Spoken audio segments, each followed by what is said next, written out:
नमस्कार। इस वीडियो में आप सभी का बहुत बहुत स्वागत है। सभी को हार्दिक शुभकामनाएं दीपावली की। दीपावली इस बार 2 दिन है, आज और कल दीपावली मनाई जाएगी। तो ज़्यादातर तो 31 अक्टूबर आज ही दीपावली मनाई जा रही है।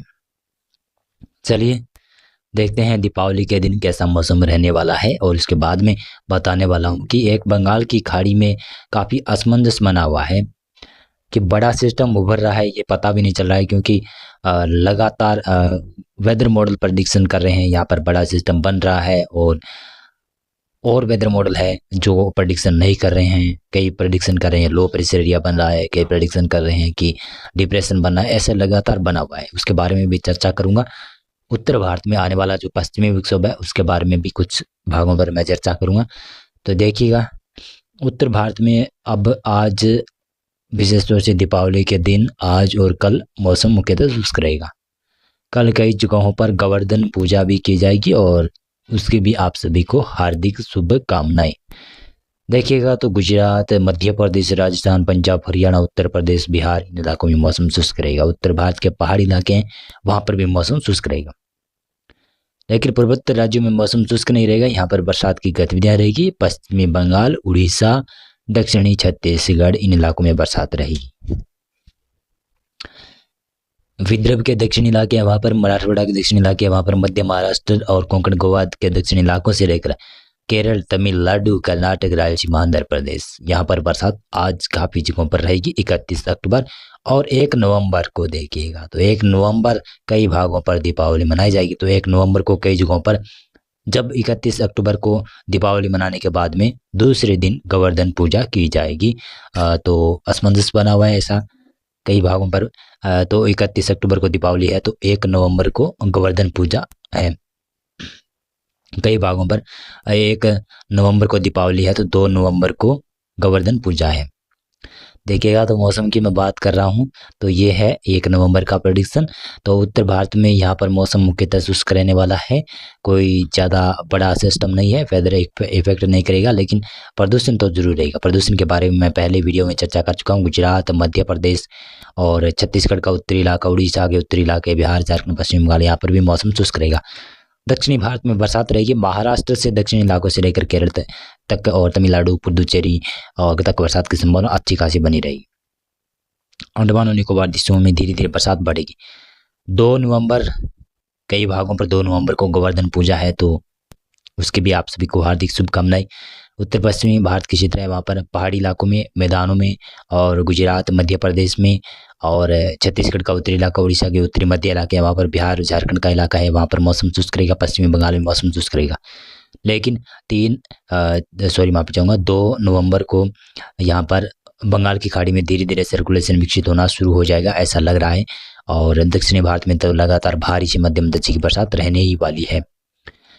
यह है 3 नवंबर का प्रेडिक्शन। 3 नवंबर को बिहार में, नेपाल में और बिहार के तो पूर्वी इलाके वहाँ पर, सिक्किम, उपमहाद्वीप, पश्चिम बंगाल से लगाकर नेपाल और पूर्वी उत्तराखंड का इलाका है वहाँ तक बादल पहुँचेंगे और बरसात की गतिविधियाँ हल्की नजर आएगी। लेकिन और बाकी उत्तर भारत का क्षेत्र है, मध्य भारत का इलाका है, यहाँ पर मौसम शुष्क रहेगा। पूर्वी भारत का इलाका है, यहाँ पर मौसम शुष्क रहेगा। दक्षिणी भारत के राज्य हैं वहाँ पर भी बरसात रहेगी। अंडमान और निकोबार द्वीपों में भारी से बहुत भीषण बरसात लगातार रहने वाली है। 4 नवंबर को एक हल्की ट्रफ लाइन बनती हुई नजर आ सकती है, जो कि ट्रफ लाइन बनेगी उत्तराखंड से नेपाल, सिक्किम, भूटान तक बनने की संभावना है। तो इसके प्रभाव से देखिएगा तो पूर्वी उत्तर प्रदेश का तराई वाला क्षेत्र हल्की बरसात देखेगा। नेपाल में कई इलाकों में बरसात, स्नोफॉल होगा। उत्तराखंड के भी पूर्वी इलाकों में पिथौरागढ़, चमोली के आसपास क्षेत्र है वहाँ पर कई इलाकों में बरसात होने की संभावना बन सकती है और बरसात के साथ में स्नोफॉल भी होगा। पहाड़ी राज्य है तो सिक्किम और हमारे पश्चिमी बंगाल में भी इसी प्रकार का मौसम रहेगा। पूर्वोत्तर राज्यों में मौसम लगभग शुष्क रहेगा, हल्की फुल्की बूंदाबांदी हो सकती है। उत्तर भारत के मैदानी इलाकों में, मध्य भारत के मैदानी और पठारी इलाकों में और पूर्वी भारत के इलाकों में मौसम मुख्यतः शुष्क रहेगा। लेकिन बिहार के तराई वाला रीजन जो नेपाल से सटा हुआ इलाका है वहाँ पर कुछ जगहों पर बादल बन सकते हैं और हल्की बरसात की गतिविधियाँ हो सकती है। लो प्रेशर लगभग कहूँ तो 4 नवंबर से बन जाएगा। दक्षिणी भारत में केरल, तमिलनाडु, कर्नाटक, रायलसीमा, आंध्र प्रदेश, तेलंगाना और दक्षिणी कोंकण, गोवा, दक्षिणी मध्य महाराष्ट्र के इलाके वहाँ पर बरसात देखी जा सकती है। और ये है 5 नवंबर का प्रेडिक्शन।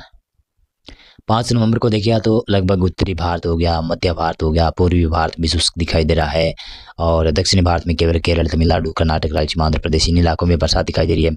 लेकिन बंगाल की खाड़ी की तरफ नजर दौड़ाएं तो किस प्रकार से बरसात यहाँ पर दिखाई दे रही है। ये इंडिकेट कर रही है कि यहाँ पर एक बड़ा सिस्टम उभरेगा, ऐसा लग रहा है। 10 नवंबर से पहले पहले लग रहा है कि बड़ा सिस्टम उभर सकता है। अगर 10 नवंबर से पहले सिस्टम बना तो डिप्रेशन तक जाएगा और 10 नवंबर के बाद में भी और सक्रिय हुआ ये सिस्टम तो चक्रवाती तूफान बन सकता है। और ये देखिएगा तो ये है 6 नवंबर का प्रेडिक्शन। इसमें स्पष्ट रूप से देख सकते हैं किस प्रकार से दिखाई दे रहा है कि चक्रवाती तूफान जैसा सिस्टम बन रहा है। ये देख सकते हैं इसका प्रभाव तो ज़्यादा म्यांमार के ऊपर ही रहेगा और भारत के पूर्वी तटीय इलाका है वहाँ पर, दक्षिणी तटीय इलाका है वहाँ पर दिखाई दे सकता है। ऐसा ये वेदर मॉडल जता रहे हैं और आपको अगला वेदर मॉडल मैं दिखाता हूँ। आप देखिएगा तो ये है 7 नवंबर का प्रेडिक्शन। 7 नवंबर को उत्तर भारत, मध्य भारत इलाका यहाँ पर मौसम शुष्क रहेगा। पूर्वी भारत और लगभग दक्षिणी भारत का उत्तरी इलाका है वहाँ पर भी मौसम लगभग शुष्क रहेगा। दक्षिणी भारत के दक्षिणी भाग है वहाँ पर बरसात रहेगी और चक्रवाती स्ट्रॉम देख सकते हैं कैसे दिखाई दे रहा है। ऐसी बरसात दिखा रहा है कि म्यांमार के ऊपर तो साइक्लोन आता हुआ नजर आ रहा है इस वेदर मॉडल में तो। और बाकी जो वेदर मॉडल है लो प्रेशर, डिप्रेशन दिखा रहे हैं और हो सकता है कि चक्रवाती तूफान भी बने बंगाल की खाड़ी में, क्योंकि बंगाल की खाड़ी में जब बता दूं कि आपको 6 नवंबर से 10, 11, 12 नवंबर तक दक्षिणी चीन सागर के ऊपर कोई भी सिस्टम, बड़ा सिस्टम नहीं उभरेगा तो बंगाल की खाड़ी में फिर से बड़ा सिस्टम उभरने के लिए इस परिस्थितियां अनुकूल हो जाएगी तो यहाँ पर बड़ा सिस्टम उभर जाएगा, ऐसा लग रहा है 6 नवंबर से 10 नवंबर के बीच में। और ये देखिएगा तो ये है 8 नवंबर का प्रेडिक्शन। 8 नवंबर को भी बंगाल की खाड़ी इंडिकेट कर रही है कि दक्षिणी भारत में भी लो प्रेशर होगा और यहाँ पर एक हल्का लो प्रेशर एरिया म्यांमार की तरफ नज़र आता हुआ दिखाई दे रहा है। और ये है, ये विशेष तौर से मैं बता देता हूँ तो ये है 9 नवंबर का प्रेडिक्शन। इसमें उत्तर भारत की तरफ पश्चिमी विक्षोभ भी आता हुआ दिखाई दे रहा है जिसका असर पहाड़ी राज्यों में ज़्यादा रहेगा, मैदानी इलाकों में कम दिखाई दे सकता है। लेकिन हो सकता है कि वेदर मॉडल चेंज होते हुए मैदानी इलाकों में भी बरसात पहुंच जाए। दक्षिणी भारत में भी बरसात दिखाई जा रही है, ये भी बरसात शायद गायब सी हो सकती है या फिर ये बरसात और मात्रा में बढ़ सकती है, क्योंकि अभी बताऊं तो 6 नवंबर से लेकर 10 नवंबर तक जो भी वेदर मॉडल दिखाई जा रही है ना वो वेदर मॉडल चेंज होने वाले हैं। अभी से मैं आपको बता देता हूँ काफ़ी ज़्यादा चेंज होंगे, ऐसा लग रहा है आने वाले 24 घंटों में या फिर 48 घंटों में ये चेंज हो जाएंगे। बहुत बहुत धन्यवाद आपका पूरा वीडियो देखने के लिए और खुश रहिएगा, आबाद रहिएगा। बहुत बहुत धन्यवाद। खुशियों से अपना दीपावली पर्व मनाइएगा, अच्छे से मनाइएगा इस पर्व को और भाईचारा भी बनाए रखिएगा। कोई किसी के साथ बैर नहीं मनाएगा और अच्छे तरीके से रहिएगा। खूब मिठाइयाँ खाइएगा और पटाखे अगर फोड़ना चाहते हैं तो वो भी फोड़ लीजिएगा, खुशियाँ मनाइएगा, क्योंकि ये त्यौहार खुशियाँ मनाने के लिए ही आता है और किसानों के लिए विशेष तौर से खुशी ज़्यादा रहती है, क्योंकि इस समय फसल कटकर तैयार हो जाती है, फसल कट भी जाती है और निकल भी जाती है कई इलाकों में, तो कई इलाकों में कट कर अभी उसके ढेर पड़े हुए हैं तो किसान काफ़ी खुश दिखाई दे रहे हैं। लेकिन ऐसा ही त्यौहार आता है होली का भी त्यौहार लगभग फसल कटाई के समय ही आता है। कई भागों में फसलें निकल जाती है रबी की और कई भागों में निकलती होती है, किसानों में खुशी की लहर रहती है। तो सबसे ज़्यादा बड़ा तबका ही भारत का किसान है, यानी सबसे ज़्यादा जो विशेष तौर से भारत की अर्थव्यवस्था में जो योगदान है भारत में कृषि का योगदान है, खेती का योगदान है, खेती करने वालों का योगदान रहता है। बहुत बहुत धन्यवाद आपका, बहुत बहुत धन्यवाद। चलिए वीडियो अब मैं ख़त्म करता हूँ।